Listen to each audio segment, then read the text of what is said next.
Hey everybody, welcome back to another episode with me, the Canning Nana. Today I am going to be making Chili Verde salsa and canning it.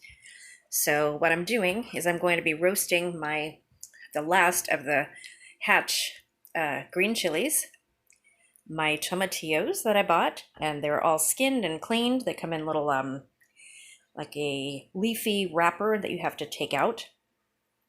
And I have a serrano chili, 2 jalapenos, and I went to the farmer's market this morning, and this is from Oaxaca, Mexico.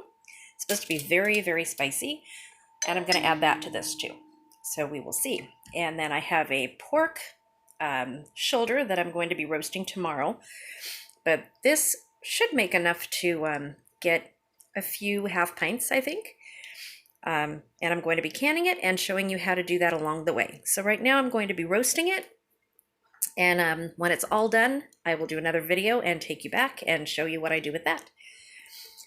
Have a great day, everybody. Thanks for watching. Subscribe and hit that bell. Thank you.